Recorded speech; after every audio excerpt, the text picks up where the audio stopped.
15 अप्रैल 1912 रात के 2:20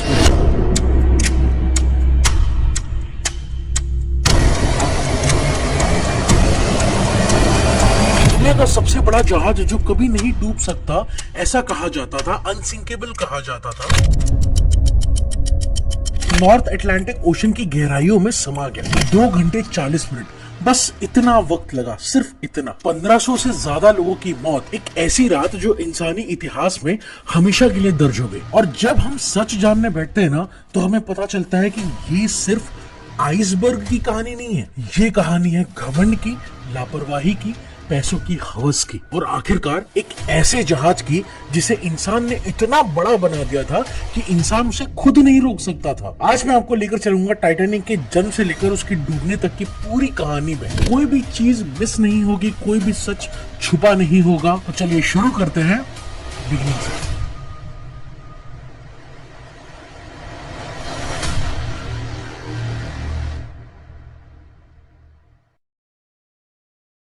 बात है 1907 की। व्हाइट स्टार लाइन, एक ब्रिटिश शिपिंग कंपनी के 2 बड़े आदमी एक रात डिनर पर बैठे थे। एक थे Lord Williams, Harland and Wolff shipyard के चेयरमैन, दूसरे थे J Bruce Ismay, White Star Line के मैनेजिंग डायरेक्टर। दोनों एक प्रॉब्लम डिस्कस कर रहे थे। उनका कॉम्पिटिटर क्यूनार्ड लाइन 2 जहाज लॉन्च करने वाला था जो स्पीड के मामले में उनसे काफी आगे थे, लुसिटेनिया एंड मॉरिटेनिया। इसमें और लॉर्ड विलियम पिरी का प्लान पूरा अलग था। वो स्पीड में कॉम्पीट नहीं करना चाहते थे, वो चाहते थे कुछ ऐसा बनाना जो स्पीड से भी ज्यादा पावरफुल हो। लग्जरी, साइज और एक ऐसी सोच जिसके हिसाब से एक जहाज कभी डूब नहीं सकता।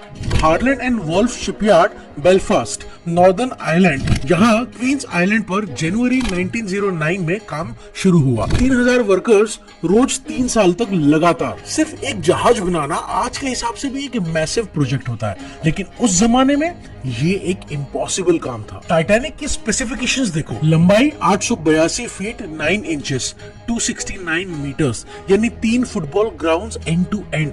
ऊंचाई थी 53 मीटर्स, 10 मंजिला बिल्डिंग से भी ज्यादा। चौड़ाई 92 फीट 6 इंचेस और वेट जो डिस्प्लेसमेंट होता है वो था 52,000 टन।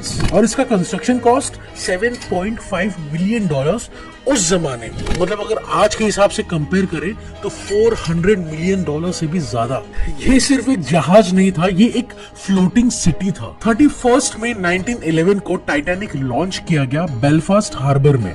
1 लाख से भी ज्यादा लोग देखने आए थे। टाइटैनिक ने पानी को छू तो लिया, लेकिन अभी रेडी नहीं था। फिटिंग्स, इंटीरियर्स, मशीनरीज सब कुछ लगाना अभी बाकी था। सी ट्रायल्स हुए 2 अप्रैल 1912 को और फिर ऑफिशियली अनाउंस किया गया कि आरएमएस टाइटैनिक अपनी मेड इन वॉयज के लिए तैयार है। लेकिन एक बात आपको अभी से बता देता हूँ, टाइटैनिक व्हाइट स्टार लाइन की अकेली शिप नहीं थी। 3 सिस्टर शिप्स थी, Olympic, Titanic and Britannic. Olympic सबसे पहले बनी, उसका सी ट्रायल मई 1911 में हुआ। Same route, same captain, Edward John Smith. और ओलंपिक ने एक एक्सीडेंट भी झेला। सितंबर 1911 में ब्रिटिश क्रूजर एचएमएस हॉकी से टकराई। 2 बड़े छेद और 2 कंपार्टमेंट्स में पानी। अब इस बात का टाइटैनिक से क्या कनेक्शन है वो हम बाद में जानेंगे, क्योंकि जब जानेंगे ना तब आपको बहुत बड़ा शौक लगेगा। इसलिए वीडियो को एंड तक देखना। लेकिन पहले जानते हैं कि इस जहाज के अंदर था क्या इतना खास।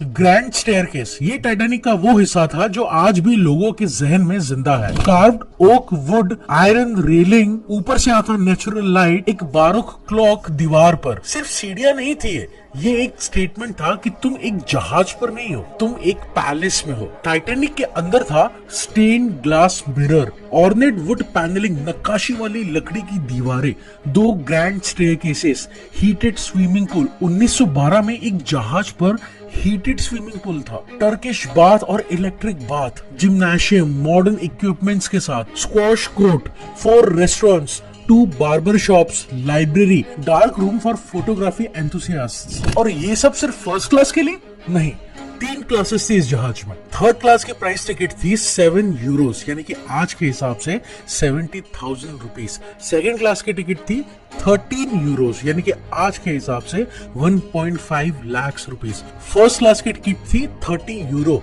यानी कि आज के हिसाब से 3 लाख रुपए। और फर्स्ट क्लास पार्लर जिसकी टिकट थी 870 यूरोस, यानी कि 1 करोड़ रुपए से भी ज्यादा।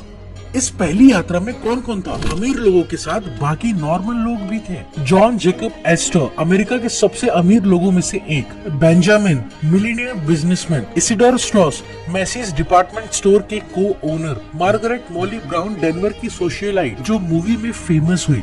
जे Bruce Ismay, White Star Line का चेयरमैन खुद भी साथ था। और थॉमस एंड्रयूज, टाइटैनिक का चीफ आर्किटेक्ट। और थर्ड क्लास में hundreds of immigrants Ireland, England, eastern Europe से जो अमेरिका में नई जिंदगी की उम्मीद लेकर जा रहे थे। टोटल 2224 लोग, 900 क्रू मेंबर्स और 1317 पैसेंजर्स। ये था टाइटैनिक का पैसेंजर लिस्ट। लेकिन इस जहाज को इतना कॉन्फिडेंट क्यों कहा जाता था? क्यों लोग कहते थे कि ये कभी डूब ही नहीं सकता?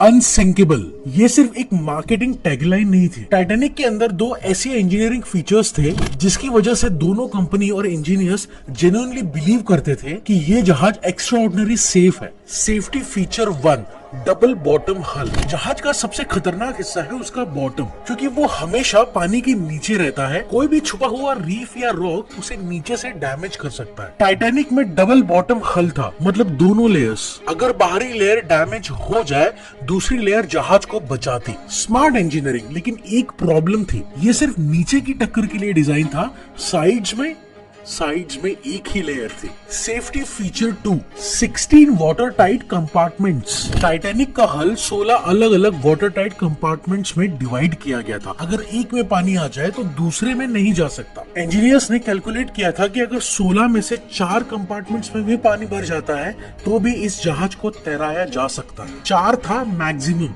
व्हाइट स्टार लाइन के वाइस प्रेसिडेंट ने कहा कि टाइटैनिक इज अनसिंकेबल। प्रेस ने लिखा, लोगों ने माना, और यही एक सोच बाद में इतने लोगों की जान ले गई। और एक चीज और जो बहुत कम लोग जानते हैं, निस्ट यानी कि national institute of standards and technology के रिसर्चर्स ने 1990s में टाइटैनिक का मलबा मिल जाने के बाद रिवेट्स के साइंटिफिक एनालिसिस किए। 3 मिलियन रॉट आयरन रिवेट्स थे टाइटैनिक में, जो हल के प्लेट्स को एक साथ रखते थे। रिजल्ट, रिवेट्स में 3 गुना ज्यादा स्लैग था। वो ग्लासी रेसिड्यू जो मेल्टिंग के बाद आयरन में रह जाता है, स्लैग रिवेट्स को ब्रिटल बनाता है, स्पेशली ठंडे पानी में। मतलब टाइटैनिक का स्टील पहले से ही आइस कोल्ड वाटर में नॉर्मल से ज्यादा फ्रेजाइल था। और ये भी पता चला कि हार्लैंड एंड वॉल्फ को 1911 में रिवेट मेकर्स की शॉर्टेज थी। स्किल्ड वर्कर्स नहीं मिल रहे थे। कुछ रिसर्चर्स कहते हैं कि वीकर ग्रेड के रिवेट्स यूज किए गए कॉस्ट बचाने के लिए, यानी कि कंस्ट्रक्शन में ही एक चूक थी जो कोई नहीं जानता था। लेकिन अब तक जो एक जहाज बन चुका था, तैयार था, वो एक नई दुनिया की तरफ चलने के लिए तैयार था। और उस रवानगी में बहुत बड़ी गलतियां होने वाली थी। एक के बाद एक शुरू करते हैं उस सफर से।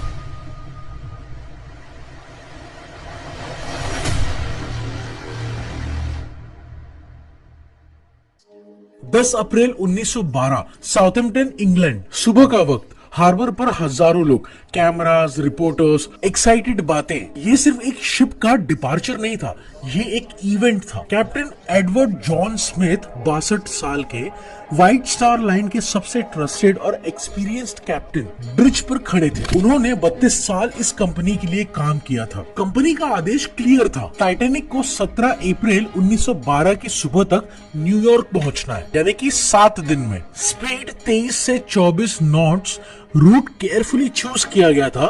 जनवरी से अगस्त के बीच नॉर्दर्न रूट पर आइसबर्ग का खतरा रहता है, इसीलिए सदर्न यानी कि लॉन्गर रूट लिया गया सेफ्टी के लिए। टाइटैनिक के स्टॉप्स कौन से थे?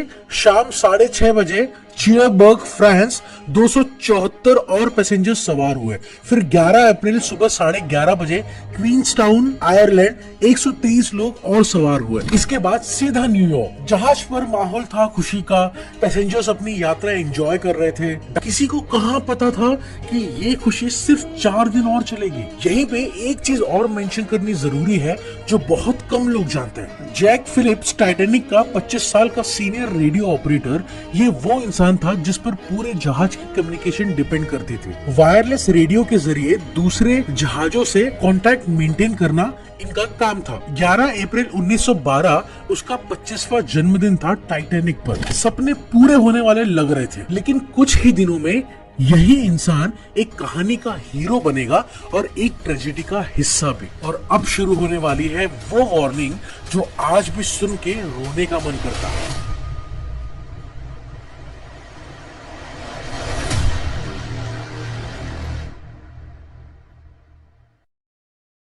12 अप्रैल 1912 फ्रेंच ओशन लाइनर ला टोरैन से वायरलेस मैसेज आया।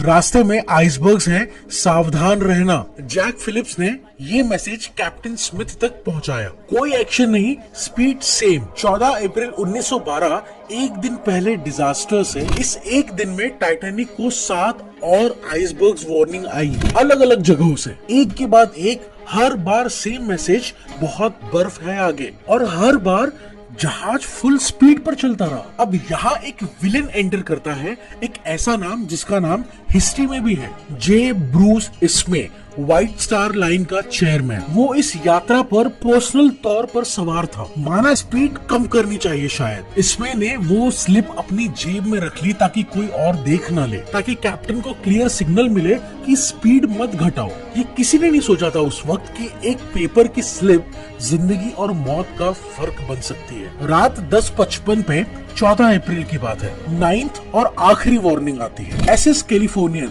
एक दूसरा ब्रिटिश शिप जो उस वक्त टाइटैनिक से सिर्फ कुछ ही किलोमीटर दूरी पर था। वायरलेस पर मैसेज आया, बहुत ज्यादा आइसबर्ग्स है यहाँ, हम रात को यही रुक रहे हैं, आगे नहीं जाएंगे। जैक फिलिप्स पहले से थक गए थे।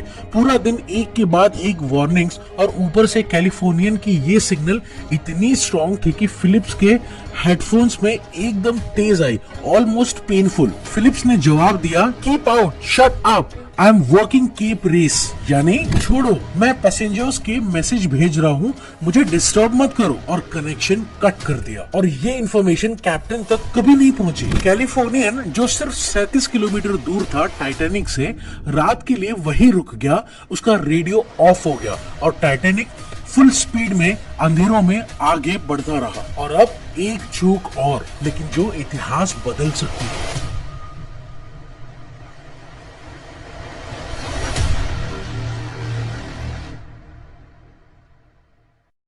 जहाज के अगले हिस्से में ऊपर एक छोटा सा प्लेटफॉर्म होता है, क्रोज नेस्ट, लुकआउट पॉइंट। यहाँ हमेशा एक दो लोग रहते थे जो दूर तक नजर रखते थे कि कोई आइसबर्ग, कोई खतरा या कोई दूसरा जहाज तो नहीं आ रहा है। टाइटैनिक पर यह काम था फ्रेडरिक फ्लीट और रेजिनाल्ड ली का। लेकिन एक प्रॉब्लम थी। इस जर्नी से कुछ दिन पहले एक ऑफिसर डेविड को आखिरी वक्त किसी दूसरी शिप पर ट्रांसफर कर दिया गया, एक और ऑफिसर की जगह। और जल्दी में डेविड एक चूक कर गए। क्रोज नेस्ट की स्टोरेज लॉकर की चाबी उनके साथ चली गई और उस लॉकर में थी टाइटैनिक की बाइनोकुलर्स, यानी कि दूरबीन। फ्लीट और ली को बिना दूरबीन के रात के अंधेरों में नजर रखनी पड़ी। 14 अप्रैल की रात कोई चांद नहीं था, मूनलेस नाइट। समुद्र का पानी एकदम स्टिल, जो पैराडॉक्सिकली डेंजरस था, क्योंकि नॉर्मली जो पानी की वेव्स होती है वो आइसबर्ग्स के बेस से टकराती है और आइसबर्ग्स दिख जाता है। लेकिन बिल्कुल स्टिल पानी में, शांत पानी में आइसबर्ग्स बिल्कुल इनविजिबल हो जाते हैं। फ्रेडरिक फ्लीट ने बाद में इंक्वायरी में कहा, अगर हमारे पास दूरबीन होती तो हम आइसबर्ग को बहुत पहले देख लेते। एक भोली सी गलती, एक भूली हुई चाबी, और उसी वजह से 1500 लोगों का अंजाम। तो फिर वो वक्त आया, 14 अप्रैल 1912, 11:39 PM पे।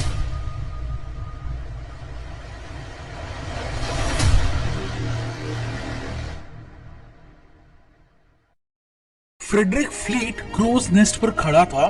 ठंड, अंधेरा, जहाज फुल स्पीड पर 20.5 नॉट्स यानी कि 38 किलोमीटर पर आवर की स्पीड से और फिर अनएक्सप्लेन करता है। लोग सोचते हैं आइसबर्ग ने एक बड़ा गश लगाया होगा, एक लंबी कट जैसे नाइफ से। गलत। 1985 में जो मलबा मिला और साइंटिस्ट्स ने जो इन्वेस्टिगेट किया, उससे पता चला कि आइसबर्ग ने छोटा गश नहीं लगाया। उसके वेट और टाइटेनिक की स्पीड की वजह से हल प्लेट्स बकल हो गई, रिवेट्स जो थे वो पॉप हो गए। 6 जगह पर थिन स्लिट्स, नैरो ओपनिंग्स, जिससे पानी तेजी से अंदर आने लगा। और वो ब्रिटल आयरन रिवेट्स जिसमें 3 गुना ज्यादा स्लैग था, -2 डिग्री सेल्सियस पानी में और भी फ्रिजाइल हो गए थे। यही वजह था कि टाइटैनिक इतनी जल्दी डूबा। आइसबर्ग कैसा था? 200 into 400 फीट, यानी कि एक फुटबॉल मैदान के बराबर। हाइट कितनी थी? क्रोज नेस्ट तक, जहां पर 2 लोग बैठे थे बिना दूरबीन के, वहां तक पहुंच रही थी हाइट। और एस्टिमेटेड वेट कितना था उस आइसबर्ग का?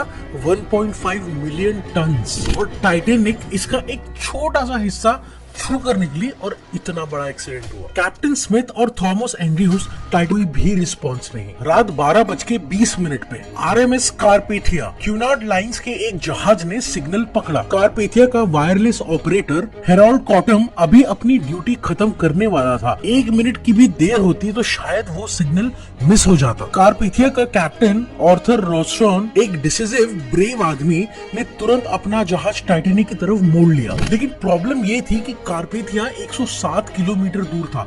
टाइटैनिक के पास पहुंचने के लिए उसे 3 घंटे लगभग लगते, और टाइटैनिक के पास इतना वक्त था ही नहीं। लाइफ बोट्स की बात करते हैं, वो सच जो किसी ने सोचा ही नहीं था। दुनिया के सबसे बड़े जहाज पर कितनी लाइफ बोट्स थी? 20, सिर्फ 20। कैपेसिटी 1178 लोग, और जहाज पर लोग थे 2224, यानी कि आधे से ज्यादा लोगों के लिए लाइफ बोट्स थी ही नहीं। क्यों? ब्रिटिश मैरीटाइम लॉ उस जमाने में number of life boats ship की वेट के हिसाब से डिटरमाइन करता था, पैसेंजर्स के हिसाब से नहीं। और टेक्निकली टाइटैनिक 16 लाइफ बोट्स पर भी कंप्लायंट थी, 20 तो एक्स्ट्रा ही थी। और कंपनी, उन्हें लगता था अनसिंकेबल जहाज को इतनी लाइफ बोट्स की जरूरत ही नहीं है।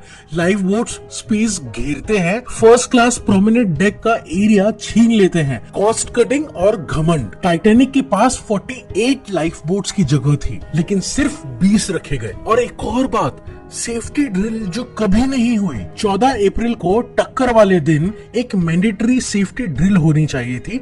पैसेंजर्स को दिखाना था कि लाइफ बोट कहाँ है, कैसे सवार होना है। कैप्टन स्मिथ ने ड्रिल कैंसिल कर दी। अनसिंकेबल शिप पर जरूरत क्या है, शायद यही सोच रही होगी। इस गलती की वजह से इवैक्यूएशन के वक्त लोग कंफ्यूज थे, कहाँ जाए, कैसे जाए। राली लाइफ बोट कैपेसिटी 65 लोग, उसमें कितने सवार हुए? सिर्फ 27, यानी कि आधी खाली। क्यों?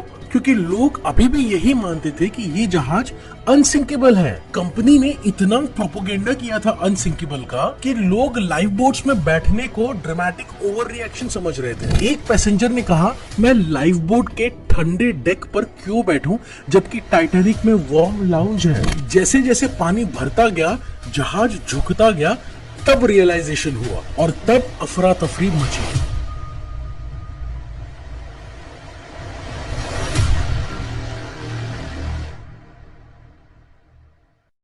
वो 8 लोग जिन्हें याद करना जरूरी है। The band. 18 अप्रैल 1912 रात 9:20 पे न्यूयॉर्क हार्बर पे हजारों लोग इंतजार कर रहे थे, नम आंखें, खामोशी। लेकिन अभी एक और सच बाकी है जो जानकर इंसान का खून खौलता था।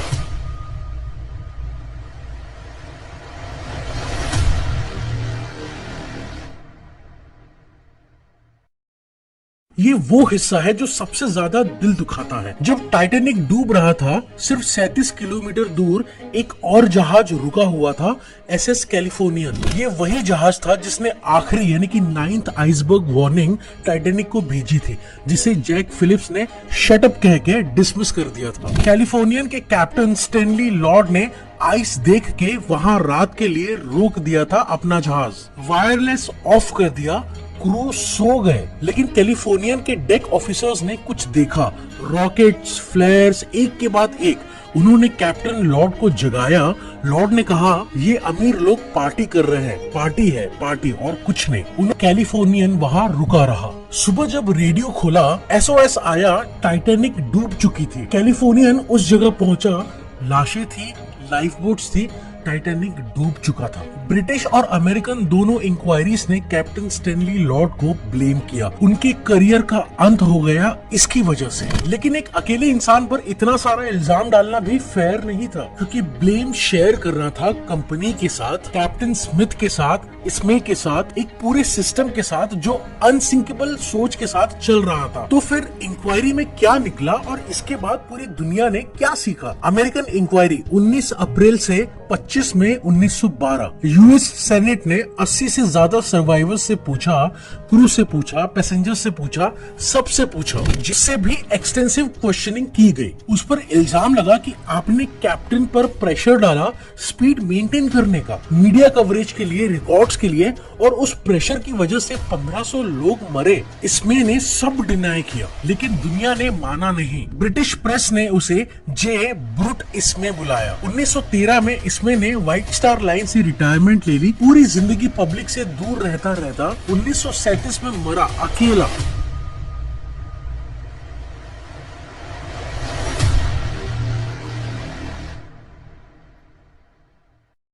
उन्नीस तक कोई नहीं जानता था कि टाइटैनिक एग्जैक्टली कहाँ है। 1 सितंबर 1985 को अमेरिकन ओशनोग्राफर डॉक्टर रॉबर्ट बेलार्ड और एक फ्रेंच टीम ने एक जॉइंट एक्सपीडिशन में टाइटैनिक का मलबा ढूंढा। डेप्थ 3800 मीटर नीचे, यानी कि 3.8 किलोमीटर समुद्र के नीचे। लोकेशन न्यू फाउंडलैंड, कनाडा से 600 किलोमीटर साउथ ईस्ट पे। और जो मिला वो हार्ट ब्रेकिंग था। 2 टुकड़े एक दूसरे से 600 मीटर की दूरी पर, वही जहाँ जहाज बीच से टूटा था। Shoes, plates, a child's shoes और डॉल्स हेड, सब कुछ वहाँ पे था, प्रिजर्व्ड। मलबे ने एक बार फिर कंफर्म किया।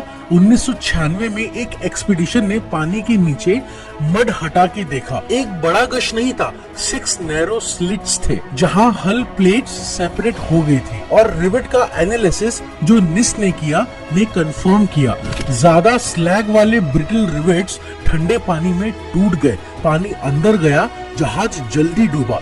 ये सिर्फ एक आइसबर्ग की स्टोरी नहीं थी, ये था engineering failure plus arrogance plus human failure, और रिजल्ट 1500 मौतें। आज टाइटैनिक का क्या हाल है? बैक्टीरिया और समुद्र के ऑर्गेनिजम्स, रस्टिकल्स, टाइटैनिक का मटेरियल खा रहे हैं। साइंटिस्ट का एस्टिमेट 2030 तक टाइटैनिक पूरी तरह समुद्र में घुल जाएगा, कोई निशानी नहीं रहेगी। एक शायरी है इसमें, जो इंसान ने बनाया समुद्र ने लिया, और जो समुद्र ने रखा वो भी समुद्र ही खाएगा।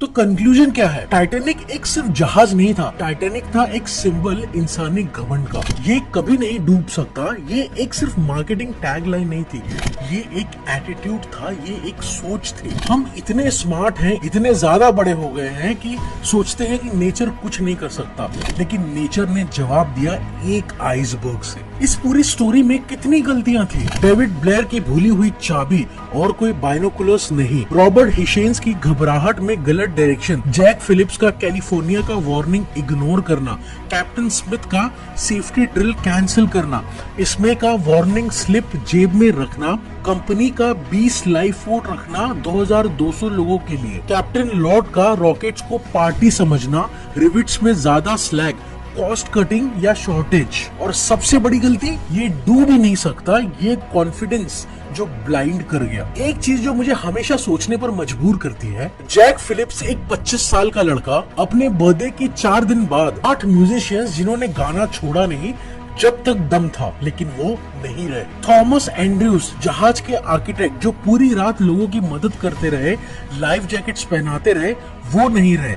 और हजारों इमिग्रेंट्स जो एक नई जिंदगी की उम्मीद लेकर चल रहे थे, वो सपना उनका पूरा नहीं हो सका। टाइटैनिक आज भी लगभग 4 किलोमीटर नीचे है समुद्र के। वहाँ अंधेरा है, ठंड है, और धीरे धीरे जहाज भी मिटता चला जा रहा है, लेकिन इतिहास मिटाया नहीं जाता। 1500 लोगों की याद मिटी नहीं है और कभी नहीं मिटेगी, और यही है टाइटैनिक की असली लेगेसी। अगर इस वीडियो ने आपको कुछ नया सिखाया, लाइक करो, कमेंट्स में बताओ इस पूरी कहानी में आपको सबसे ज्यादा किस चीज ने हैरान किया, किस इंसान के नाम से आपको सबसे ज्यादा गुस्सा आ रहा है। और अगर आप चाहते हो कि हम ऐसे ही मिस्टीरियस और डीप डाइव हिस्टोरिकल वीडियोस बनाते रहे तो चैनल को सब्सक्राइब करना बिल्कुल मत भूलना। मिलते हैं अगली बार एक और ऐसी कहानी के साथ। Thank you so much for watching.